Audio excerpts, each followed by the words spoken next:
Bismillah, elhamdülillah, ve salatu ve selamu ala Resulillah.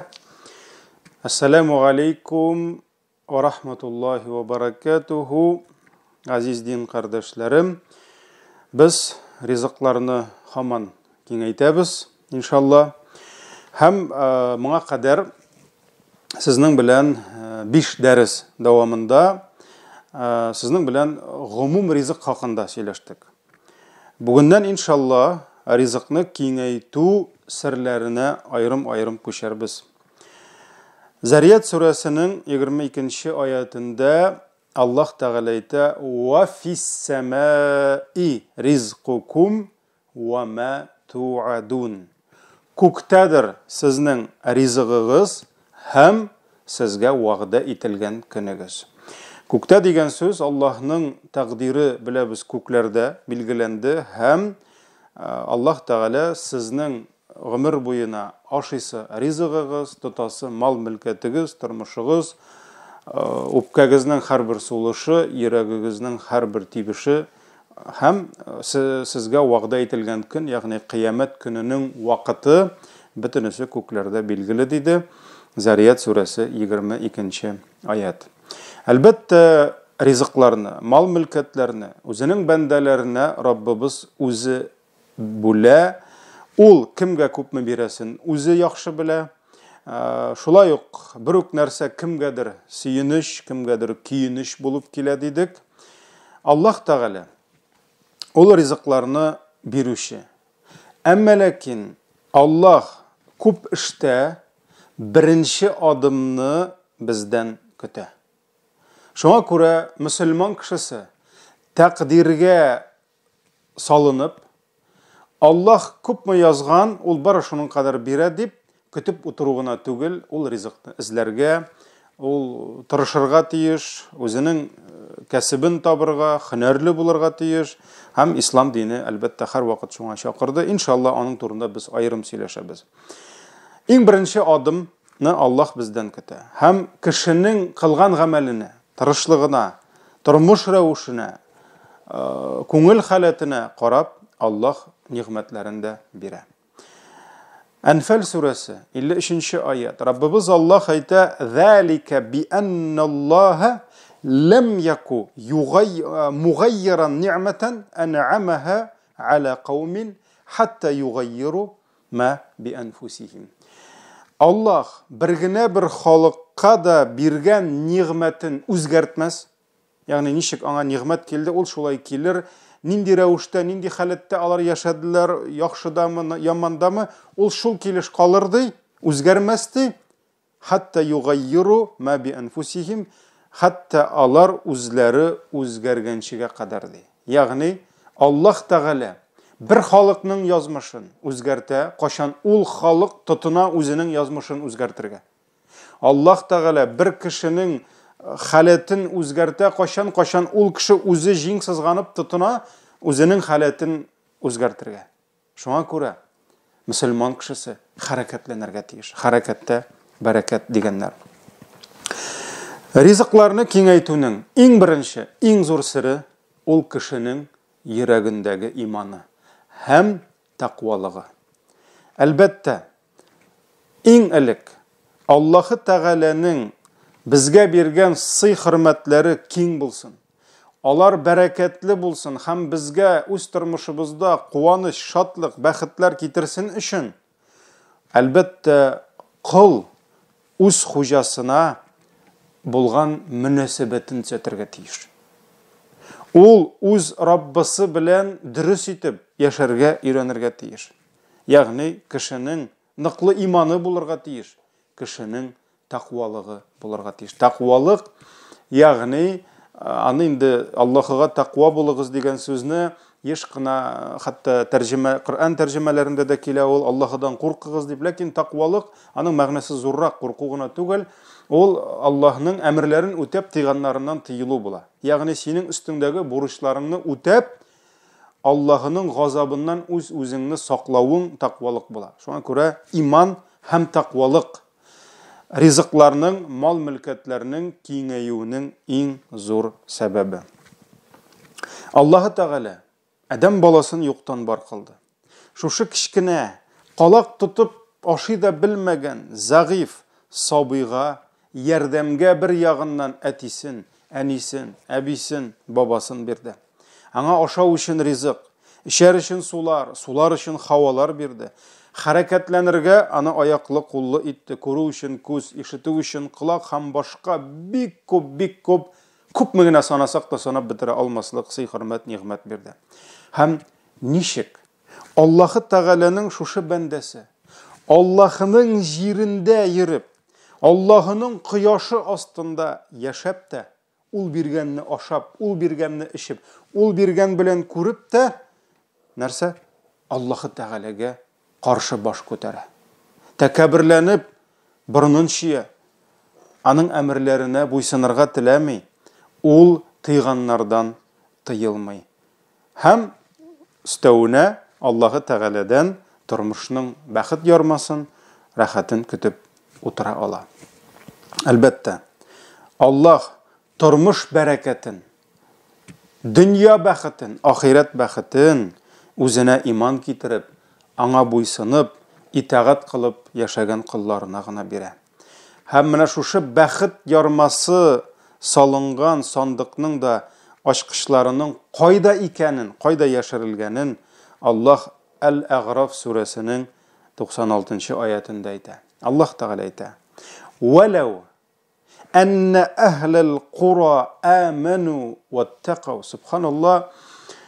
Мин инде әти-әнием, укытучыларым һәм тормыш өйрәткәнчә әни телендә, татар телендә сезгә шушы Коръән аятларын, сөйкле пәйгамбәребезнең хадисләрен тәрҗемә итеп җиткерергә тырышам, ләкин беләсезме, 220 вольтка тыгып 12 вольтка калган кебек, менә шушы Коръән аятларының матурлыгын, сөйкле пәйгамбәребезнең хадисләренең, субханаллах, аның әйтелешләрен мин сезгә биреп бетерә алмыйм. Раббым мине кечерсен, сез кечерегез. Ләкин кешемнән килгәнчә мин тырышам шушы Коръәннең матурлыгын сезгә тәрҗемә итеп бирергә, ләкин субханаллах, гарәп телендә ул бөтенләй башка. Шуңа күрә Аллаһ Тәгалә зыяга гына үзенең бөек китабы өчен телне, гарәп телен сайламады. Залика би анналлаһа лам яку мугайран.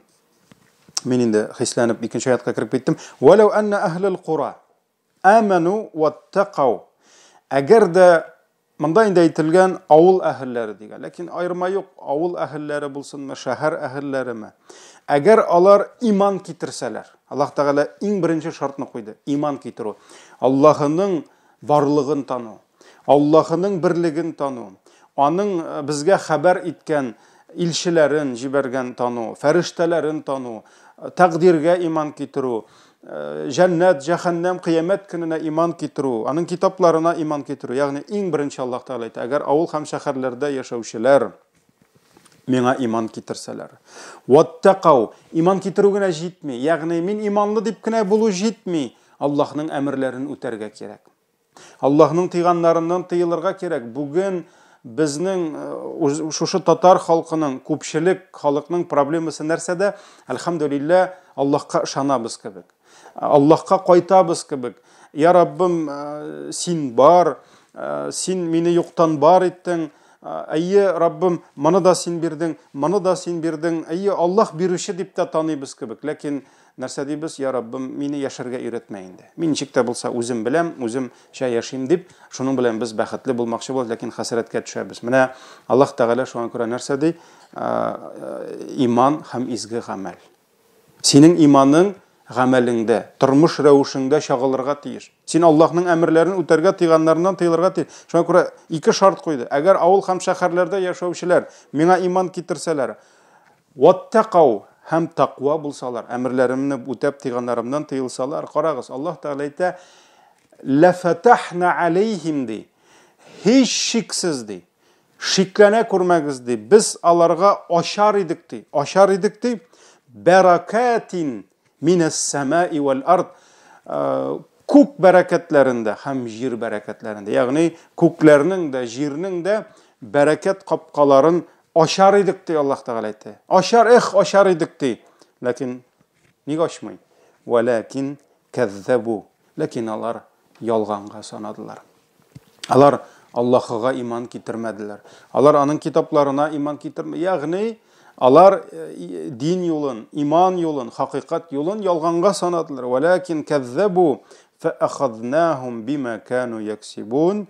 Һәм без аларны ди кылган гынахлары сәбәпле тоттык ди. Электрип алдык без аларны ди. Менә шулай итеп, мөхтәрәм кардәшләрем, Аллаһ Тәгалә әйтә: "Ла фатахна алейхим" ди. Без аларга ашар идек ди. Шуннан да Аллаһ Тәгаләнең нигъмәтләре шиксез. Дөнья яралганнан алып, бүгенге көнгә кадәр, кыямәт көненә кадәр, хәтта бүген бүтән кешеләр, җиннәр, бүтәнесе җыелып бер урында Аллаһ Тәгаләдән сорасалар да, һәм Аллаһ бүтән сораганнарын биреп тә, тагын әле күп итеп истәсә дә, бу Аллаһның менә сөйкле пәйгамбәребез әйтте: "Алыгыз энәне" диде. Һәм шушы энәне диңгезгә батырып, шушы диңгездән энә чыкканда энәгә ияреп, күпме су, диңгез суы чыкса, һәм шул су диңгезне киметсә, шуның кебек Аллаһның байлыгы кимеми диде. Шуның кадәр дә кимеми. Шуңа күрә җиңел Аллаһка бәрәкәт ишекләрен, капкаларын ачып, күктән дә яудырырга безнең үстебезгә, җирдән дә чыгарырга, ләкин җәмәгать Аллаһ Тәгалә нәрсә ди? Сез үзегез ди. Сез үзегез ди. Ялганга санадыгыз ди. Адам баласы үзен юктан бар итүче хуҗасына каршы чыга. Аның җирендә ул куйган кагыйдәләрне бозып, үзен күпме нигъмәтләрдән мәхрүм итә. Шуңа күрә җәмәгать Аллаһ Тәгалә хәтта ахирәттәге газабын әйткәндә дә, газабы турында безгә хәбәр биргәндә дә Коръәни Кәримдә нәрсә ди? "Ва ма заламнахум" ди. Мин аларга зулымлык кылмадым ди. Бәлки алар үзләренә зулымлык кылдылар ди. Ягъни гынахка чумдырып үзләрен Аллаһның ачуына, газабына дучар иттеләр ди. Шуңа күрә кеше иманнан тайпылып, хак юлдан тайпылып, үзен үзе күпме хөрмәт, нигъмәттән мәхрүм итә. Һәм җәмәгать менә шуннан да уйлап карасак, күп кешене дингә инди башласаң, әйдәле безнең белән бергә мәчеткә кил, намазларга бас дисәң, кеше диннән, намаздан, гыйбадәттән курка, дөньясы өчен борчылып. Дөньясы өчен куркып килми. Чөнки ул уйлый: намазга килсәм, хәзер теге ярамый, бу ярамый. Әлбәттә, бүген бизнесны, сәүдәне, кәсепне харамсыз гына алып барып булмый. Анда бит инде намаз укыгач хәзер гынах та кылып булмый. Әле минем анда иләнәсем бар, анда итезисем бар, әле балаларымны аякка бастырасым бар, һәм башкалар. Менә мөхтәрәм җәмәгать, Хасанул Басриның без сүзләрен китергән идек. Безгә Коръәни Кәримдә Раббыбыз Аллаһ йөзләп урында нәрсә ди? Ризык минем кулымда, һәм мин аны сезгә бирәм, борчылмагыз ди. Ләкин 100 вәгъдәне ташлыйбыз да, шайтанның бер вәгъдәсе: хәерче буласың, фақир буласың, ризыксыз каласың, дусларың китә, теге була, бу була дигән бер янавына без нишлибез? Шул янавына бирелеп, күңелебезне шул тырмап тора. Әгәр дә, газиз достым, кылган сәүдәңдә харам булса, син аның хәләлен эзлә.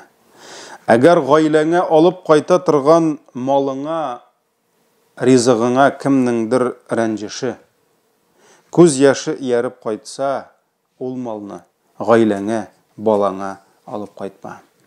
Әгәр иман иясе Аллаһ ризалыгы өчен бер явыз эштән баш тартса, әйе, ул аңа файдалы кебек күренә, дөньясын арттыра кебек күренә, ләкин юк, бу явызлык, бу гынах, әгәр дә Аллаһ ризалыгы өчен аңа файдалы дип күрелсә дә, юк дип баш тартса, Аллаһ аңа тагын да хәерлесе белән алыштырып бирә. Аллаһ бер кем каршында да әҗәтле калмый. Имам Ахмад хадислар җыентыгында килә, сөйкле пәйгамбәребез субханаллаһ шундый сүз әйткән: әгәр дә син Аллаһ өчен бер нәрсәне калдырсаң, Аллаһ сиңа аны тагын да хәерлерәге белән алыштырыр дигән. Шуннан да җәмәгать менә Ибн Кайымның китабында бу хадискә мисал буларак Сөләйман галейхиссалам белән бәйле бер кыйсса. Беләбез инде Сөләйман пәйгамбәр, аны инде царь Соломон дип әйтәбез, Сөләйман ибн Дауд, Соломон сын Давида дип әйтәбез. Сөләйман галейхиссалам ул бик бай кеше булды. Хәтта тәфсирдә килә, Ибн Кәсир дә аны яза, тарих галимнәре әйтә, Сөләйман пәйгамбәр, Сөләйман патша кебек андый гаскәр, андый байлык, андый дәрәҗә ул кешелек тарихында булмады һәм булмаячак та дип әйтәләр. Булмаячак та. Шуңа күрә әгәр дә Сөләйман галейхиссаламның байлыгын, Сөләйман галейхиссаламның гаскәрен, аның мөмкинлекләрен алсаң, Аллаһыдан бирелгән. Бүген бәлки анда Forbes журналларының беренче, икенче урыннарында торган миллиардерлар, алар бәлки аның өендә идән сибереп йөрерләр иде, шулай бит. Ләкин җәмәгать Аллаһ аңа бик зур байлык бирде. Һәм белгәнебезчә, ул Коръәндә аятта килә бу хакта, Сөләйман пәйгамбәрнең бик затлы, шундый зауыклы, матур атлары бар иде. Һәм атлар бит инде алар бер урында тик тормыйлар, шулай биеп, сикереп торалар. Һәм еш кына ул шушы атларын карый-карый мөкиббән китеп, хәтта сәгатьләр буе шуларга сокланып утыра торган булган. Хәтта бер вакыт беләбез, шушы атлары белән хузурланып, ул сизми дә кала, икенде намазы үтеп китә һәм кояш баеп ахшам җитә. Әлбәттә, ул инде үзе теләп моны эшләмәде. Ул белми калды, абайламый калды, намаз вакытның ничек үткәнен сизмәде, ләкин бик каты үкенде. Бик каты тәүбә итте. Шушы дөнья матурлыгы, дөньяның атын, шушы яраткан атына сокланып, шуның сәбәпле Аллаһыны онытты, күпмедер мизгелгә намазны оныткан өчен бик каты үкенә, хәтта нишли бу атларыннан ваз кечә. Үзенең яраткан шушы затлы, кыйммәтле атыннан нишли баш тарта. Аллаһ ризалыгы өчен, Аллаһтан куркып. Һәм Аллаһ, Ибн Кайим әйтә, Сөләйман галейхиссаламның шушы гамәлен Аллаһ ризалыгы өчен, шушы нәрсәдән баш тарткан өчен Аллаһ нишли? Җилгә әмер бирә. Син Сөләйманга буйсын ди.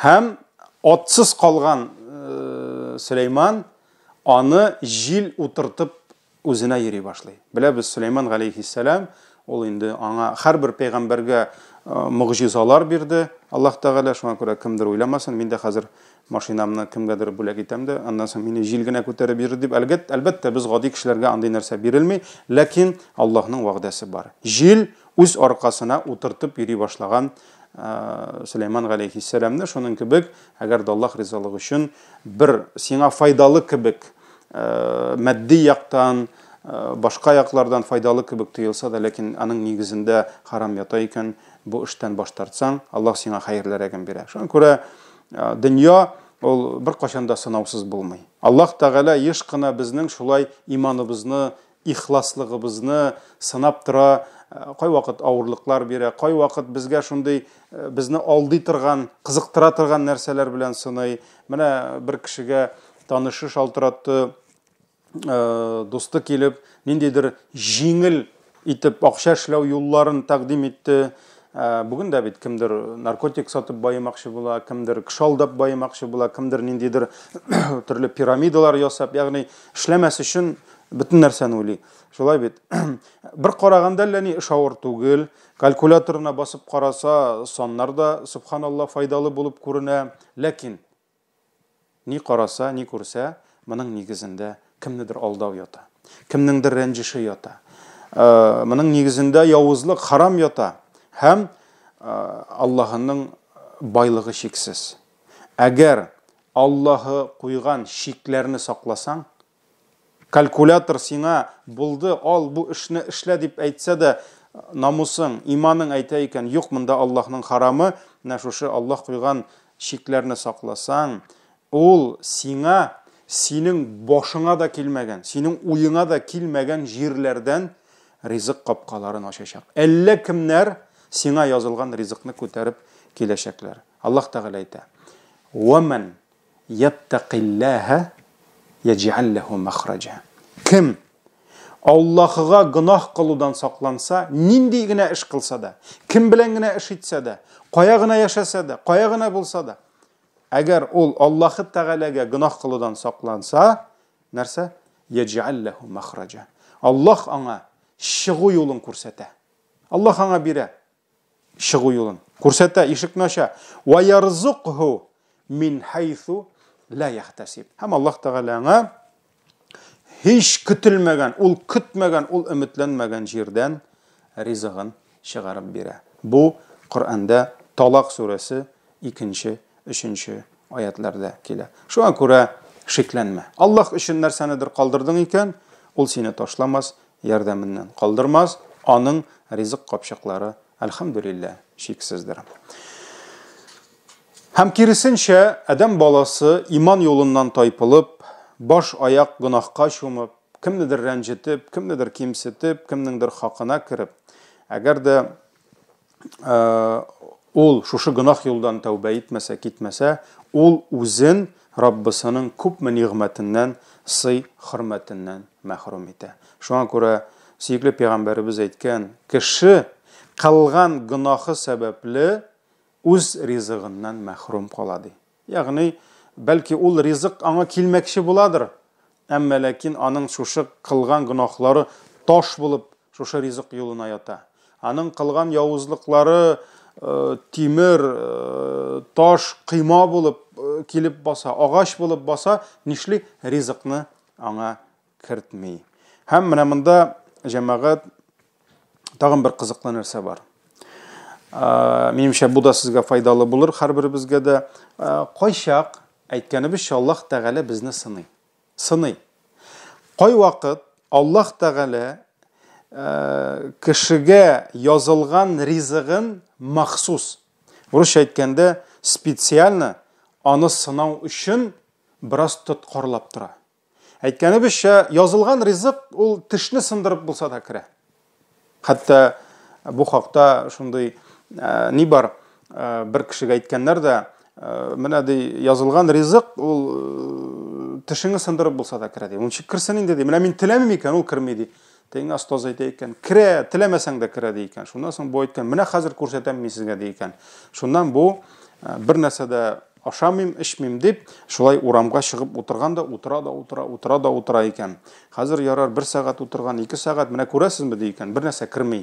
Шуннан кояш иссесе, моның инде тирли башлаган, хәле киткән, кеше бит инде озаграк ашамый, эчми торса, бераз гына кыяфәте дә китә, зәгыйфләнә башлый. Һәм шулай утырганда моның яныннан юлчылар үтеп бара икән. Юлчылар инде бик шундый игътибарлы булып чыккан, мәрхәмәтле булып чыккан, үзләре белән суда ризык та бар икән. Шуннан соң моңа туктаганнар да сәлам бирәләр икән. Теге сәламны кайтармый, эндәшми бит инде, авызын ачмый, курка, нәрсәдер керер дип. Шуннан соң инде каралы моның ди ашыйсы да киләдер инде ди икән, берсе эчәсе дә киләдер инде ди икән. Шуннан соң моңа инде сулар тәкъдим итеп карыйлар, ризыклар. Бу бит әйткән, мин теләмәсәм ризык керми ди икән. Шуннан соң берсе әйтә икән, каралы бу ди, бәлки әзрәк акылга да җиңелрәктер ди, берәр нәрсә булгандыр моның белән кайгысы ди. Шуңа күрә бу бит бичара ашка үлә. Әйдә, син кулларыннан тот, мин шишәдәге суны авызына каптырам ди икән. Шуннан соң бу инде тыпырчына башлаган, моның кулларыннан тотканнар, теге инде шишәдәге суны моның авызына тыга-тыга, моның бер тешен сындырган икән. Һәм инде шунда бу кычкырып җибәргән, булды, ышандым ди икән, язылган ризык тешне сындырып булса да авызга керә ди икән. Шуңа күрә ул керә. Әлхәмдүлилләһ. Ләкин кайтабыз темага. Кайчак Аллаһ Тәгалә сиңа язган ризыкны бераз гына тоткарлап тора. Туктат әле ди. Фәрештәләрне әйтә. Бирмичә торыгыз әле моңа, нишләрме икән ди. Һәм менә бу Аллаһның сынавы. Сөйкле пәйгамбәребез саллаллаһу алейһи ва саллям әйткән, Җәбраил фәрештә миңа шундый сүзләрне ирештирде ди. Ягъни Аллаһ Тәгаләдән беләбез, Җәбраил алып килде Коръәнне дә, башка сүзләр. Һәм Җәбраил әйтте ди, бер генә бер кешедә әҗәле җитмичә, ягъни Аллаһ билгеләгән үлем вакыты җитмичә, һәм үзенең ризыгын алып бетермичә үлмәс ди. Шуңа күрә соңгы кисәк ипиеңне капмичә, соңгы сум тиен акчаңны тотмичә, һәм соңгы һава, йотым һаваңны суламичә үлмисең. Һәм нәрсә ди? Аллаһыга гөнаһ кылудан сакланыгыз ди. Ризыкны күркәм рәвештә эзләгез, ягъни дөрес итеп эзләгез дә ризыкны, халал юл белән. Берегезнең ризыгы тоткарланып торуды, ризыгының тоткарланып торуды, аны гөнаһка керүгә этәрмәсен ди. Карагыз. Җәбраил галейһиссалам хәбәр бирде, кай вакыт Аллаһ Тәгалә безгә бирәсе ризыгын нишли тоткарлап тора бераз гына. Ни өчен? Бу сабыр итәр микән, әллә харамга кирип китәр микән дип. Чөнки Аллаһның малы ди, аңа буйсыну ашагына алынырга тиеш ди. Шуңа күрә Аллаһ сыный. Һәм моңа мисал буларак сахабалар заманында бер шундый кызыклы, гыйбрәтле хәл булган. Аны инде галимнәр үзләренең китапларында китерәләр. Бер кеше атынамы, диясенәме, мөһим түгел, ишәгенәме утырып мәчеткә килгән намазга. Шуннан соң инде мәчеткә кирип китер алдыннан бу бер кичкенә генә малай, сабый бала уйнап йөри икән, шуны чакырганда саклап тор әле. Менә минем хайваным, атым монда саклап тор. Мин намаз укыгач чыгам, бәхилләшербез дигән. Шуннан ярар бу инде иркенләп, тынычлап намаз укыган, анда бит инде атын саклап торалар. Шуннан соң чыкса, ат йөри, теге малай юк, атның йөгәне дә юк икән.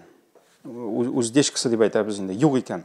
Шуннан нишләргә? Хәзер бит инде атны җигәргә кирәк, утырга кирәк өстенә. Бу киткән базарга, йөгән эзләп. Барса, шушы йөгәннәр сата торган җирдә моның йөгәне сатыла. Инде килеп җиткән теге малай йөгәнне саткан. Шуннан соң бу сатучыга килгәндә, теге малай бу йөгәнне сиңа ничә сумга сатты дигән. Шуннан бу инде ниндидер бер бәя әйткән. Шуннан соң бу әйткән, субханалла дигән. Ул егеткә эш куштым дигән, атымны саклап торырга. Һәм менә шул ук бәяне мин аңа эш хакы буларак әзерләп куйган идем дигән. Сабыр итмәде.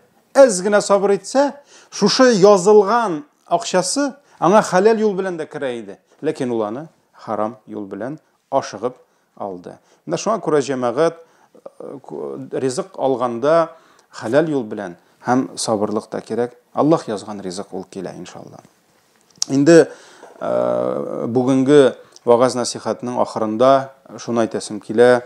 Әлхәмдүлилләh, без иманлы халык, безнең милләтебез һәр вакыт иманлы булган.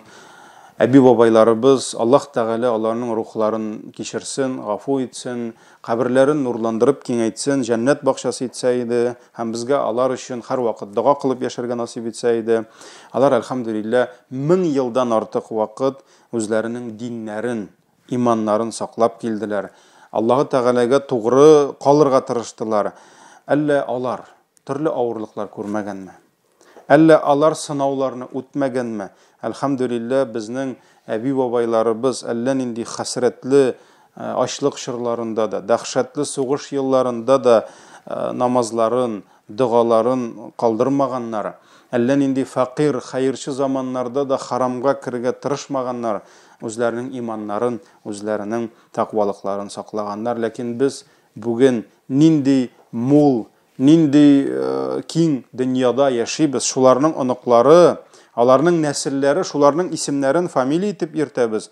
Ләкин җәмәгать иманга күп вакытта, намазга, тақвалыкка, гыйбадәткә ашыкмыйбыз.